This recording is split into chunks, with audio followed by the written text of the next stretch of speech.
Welcome back. ಆಡಳಿತ ಮತ್ತು ವಿರೋಧ ಪಕ್ಷಗಳ ಮಧ್ಯೆ ಗ್ಯಾರಂಟಿಯ ಗದ್ದಲ ಜೋರಾಗಿದೆ. ಸರ್ಕಾರದ ಹಣ ಕೈ ಕಾರ್ಯಕರ್ತರಿಗೆ ನೀಡಿದ್ದಕ್ಕೆ ಕೇಸರಿ ಕೆಂಡಾಮಂಡಲ ಆಗಿರುವಂತದ್ದು. ಈಗ ಸಾಕಷ್ಟು ವಿಚಾರಗಳು ಕಾಂಗ್ರೆಸ್ ಹಾಗೆ ಬಿಜೆಪಿಯ ನಡುವೆ ಗದ್ದಲವನ್ನ ಸೃಷ್ಟಿ ಮಾಡಿದೆ. ಈಗ ಕೆಲವೊಂದು ವಿಚಾರ ಅಂದ್ರೆ ಸರ್ಕಾರದ ಹಣವನ್ನ ಕಾರ್ಯಕರ್ತರಿಗೆ ನೀಡ್ತಾ ಇರುವಂತಹ ವಿಚಾರಕ್ಕೆ ಸಂಬಂಧಪಟ್ಟಂತೆ ಕೈ ವಿರುದ್ಧ ಕೇಸರಿ ಕೆಂಡುವಾಗಿದೆ. ಕಾಂಗ್ರೆಸ್ ಗ್ಯಾರಂಟಿ ಯೋಜನೆಗಳ ಅನುಷ್ಠಾನ ಸಮಿತಿಗೆ ಕಾರ್ಯಕರ್ತರ ನೇಮಕ ವಿಚಾರಕ್ಕೆ ಸಂಬಂಧಪಟ್ಟಂತೆ ಸಿಡಿದೆದ್ದಿದೆ ಈಗ ಕೇಸರಿ ಪಡೆ.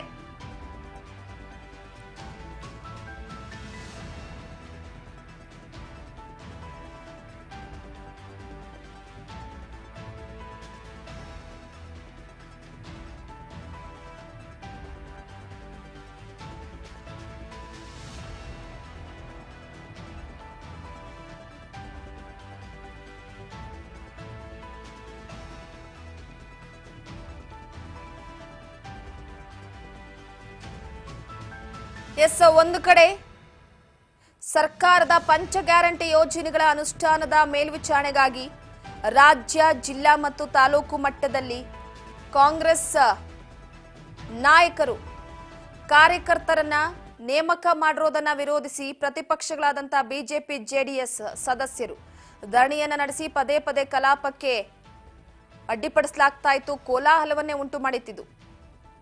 ಶಾಸಕರ ಅಧಿಕಾರವನ್ನ ಮೊಟಕುಗೊಳಿಸಿದಂತಹ ಆರೋಪ ಕೇಳಿಬಂದಿದೆ. ಗ್ಯಾರಂಟಿ ಯೋಜನೆಗಳ ಅನುಷ್ಠಾನದ ಮೇಲ್ವಿಚಾರಣೆಗೆ ಕಾಂಗ್ರೆಸ್ ಕಾರ್ಯಕರ್ತರನ್ನ ಅಧ್ಯಕ್ಷರು, ಉಪಾಧ್ಯಕ್ಷರು, ಸದಸ್ಯರನ್ನಾಗಿ ನೇಮಿಸುವ ಮೂಲಕ ಸರ್ಕಾರ ಶಾಸಕರ ಅಧಿಕಾರವನ್ನ ಮೊಟಕುಗೊಳಿಸಿದೆ ಅಂತ ಪ್ರತಿಪಕ್ಷಗಳು ವಾಗ್ದಾಳಿ ನಡೆಸಿರುವಂತದ್ದು. ಈ ಪಕ್ಷದ ಕಾರ್ಯಕರ್ತರಿಗೆ ಗೌರವಧನ ನೀಡುವುದಕ್ಕೆ ರಾಜ್ಯದ ಬೊಕ್ಕಸದಿಂದ ಹಣವನ್ನ ಬಳಸಬಾರದು ಅಂತ ಆಕ್ರೋಶವನ್ನ ವ್ಯಕ್ತಪಡಿಸಿದ್ದಾರೆ. ಎಲ್ಲಾ ಸಮಿತಿಗಳನ್ನ ರದ್ದುಪಡಿಸುವಂತೆ ಒತ್ತಾಯಿಸಿ ಪ್ರತಿಪಕ್ಷಗಳು ಸದನದ ಬಾವಿಗಿಳಿದು ಪ್ರತಿಭಟನೆಯನ್ನ ನಡೆಸಿದ್ವು. ಪ್ರತಿಪಕ್ಷಗಳ ಬೇಡಿಕೆಯನ್ನ ಸಚಿವ ಸಂಪುಟ ಪರಿಶೀಲಿಸಲಾಗುತ್ತೆ ಅಂತ ಉಪಮುಖ್ಯಮಂತ್ರಿಗಳು ಭರವಸೆಯನ್ನ ಕೊಟ್ಟಿದ್ದಾರೆ.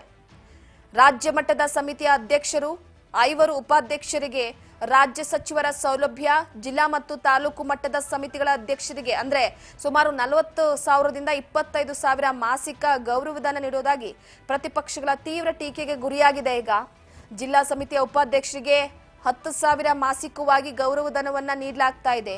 ಜಿಲ್ಲಾ ಮತ್ತು ತಾಲೂಕು ಮಟ್ಟದ ಸಮಿತಿಯ ಸದಸ್ಯರಿಗೆ 1,100 ರೂಪಾಯಿ ಹಾಗೆ 1,000 ರೂಪಾಯಿ ಗೌರವಧನವನ್ನ ನೀಡಲಾಗ್ತಾ ಇದೆ.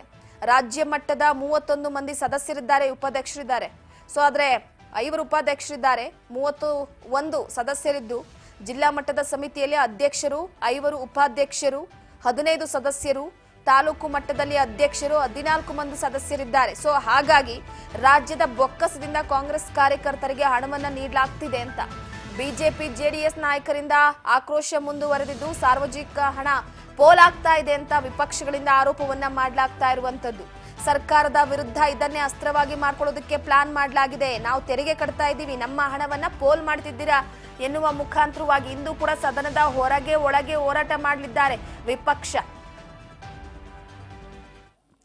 ಪ್ರಶ್ನೋತ್ತರ ಕಲಾಪದಲ್ಲಿ ವಿಷಯವನ್ನ ಪ್ರಸ್ತಾಪಿಸಿದ್ದಾರೆ ಜೆಡಿಎಸ್ ನಾಯಕರು. ಅದರ ಜೊತೆಗೆ ಪಂಚ ಗ್ಯಾರಂಟಿ ಯೋಜನೆ ಅನುಷ್ಠಾನದ ವಿಚಾರಕ್ಕೆ ಅಲ್ಲಿ ಸಮಿತಿಯಲ್ಲಿ ಏನು ಸರ್ಕಾರ ಕಾರ್ಯಕರ್ತರನ್ನ ನೇಮಕ ಮಾಡಿತ್ತೋ ಶಾಸಕರು ಮತ್ತು ಅಧಿಕಾರಿಗಳು ಇಲ್ವಾ ಅಂತ ಪ್ರಶ್ನೆ ಮಾಡಿದ್ದಾರೆ.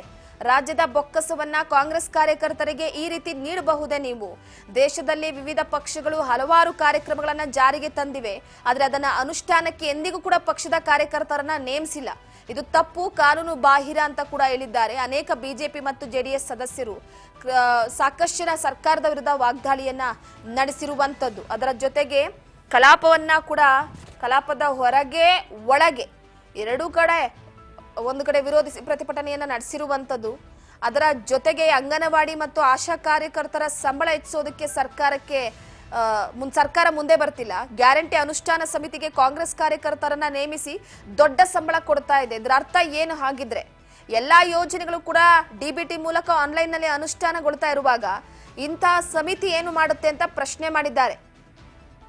ಹಾಗಾಗಿ ಯಾವುದೇ ವ್ಯತ್ಯಾಸ ಇರೋದಿಲ್ಲ. ಇಲ್ಲಿ ಸರ್ಕಾರದ ಹಣವನ್ನ ಕಾಂಗ್ರೆಸ್ ತೆಗೆದುಕೊಳ್ತಾ ಇದೆ ಅಂತ ಆರೋಪಿಸಲಾಗಿದೆ. ಕಲಾಪ ಕೆಲಕಾಲ ಮುಂದೂಡಿಕೆ ಕೂಡ ಮಾಡಲಾಗಿತ್ತು. ಈ ವಿಚಾರಕ್ಕೆ ಸಂಬಂಧಪಟ್ಟಂತೆ ಸದನದಲ್ಲಿ ಚರ್ಚೆ ಆಗಿದೆ, ಕೇಳೋಣ ಬನ್ನಿ. ಕರ್ನಾಟಕದ ಜನರ ಟ್ಯಾಕ್ಸ್ ಪೇಯರ್ಸ್ ಹಣ ಟ್ಯಾಕ್ಸ್ ಪೇಯರ್ಸ್ ಹಣ ಮೈಕ್ರೋ ಫೈನಾನ್ಸ್ ದುಡ್ಡು ಕಟ್ಟಿಲ್ಲ ಅಂದ್ರೆ ಬೀಗ ಹಾಕ್ತಾರಲ್ಲ, ಇಲ್ಲಿ ಕಾಂಗ್ರೆಸ್ ಅಲ್ಲಿ ಯಥೇಚ್ಛವಾಗಿ ದುಡ್ಡು ತಗೊಂಡೋಗಿ ಕೊಡ್ತಿರಲ್ಲ, ನಮ್ ದುಡ್ಡು ಅದು, ಕಾಂಗ್ರೆಸ್ ಪಾರ್ಟಿ ದುಡ್ಡಲ್ಲ. ಅವ್ರು ಕಾಂಗ್ರೆಸ್ ಅವ್ರು ಕಲೆಕ್ಟ್ ಮಾಡಿ ಧೈರ್ಯ ಇದ್ರೆ ಕೊಡ್ಲಿ, ಅವರು ಭಿಕ್ಷೆ ಬೇಡಿ ಕೊಡ್ಲಿ, ಕಾಂಗ್ರೆಸ್ ಅವ್ರು ತಗೊಂಡೋಗಿ ಭಿಕ್ಷೆ ಬೇಡ್ಲಿ, ಹೋಗಿ ರೋಡ್ಗಳಲ್ಲಿ ಭಿಕ್ಷೆ ಬೇಡ್ಲಿ ತಗೊಂಡೋಗಿ. ಕಾಂಗ್ರೆಸ್ ಪಾರ್ಟಿಗೆ ದುಡ್ಡಿಲ್ಲ, ಕಾಂಗ್ರೆಸ್ ದುಡ್ಡಿಲ್ಲ ಅಂತ ಹೇಳ್ಬಿಟ್ಟು ಭಿಕ್ಷೆ ಬೇಡ ಕೊಡ್ಲಿ. ನಮ್ಮಣ್ಣ ತಗೊಂಡೋಗಿ, ನಾವು tax payers, we are the tax payers. ನಮ್ಮಣ್ಣ ತಗೊಂಡೋಗಿ ಇವ್ರಿಗೆ ಯಾವ ಆಧಾರದ ಮೇಲೆ ನೇಮಕಾತಿ ಮಾಡ್ತೀರಾ?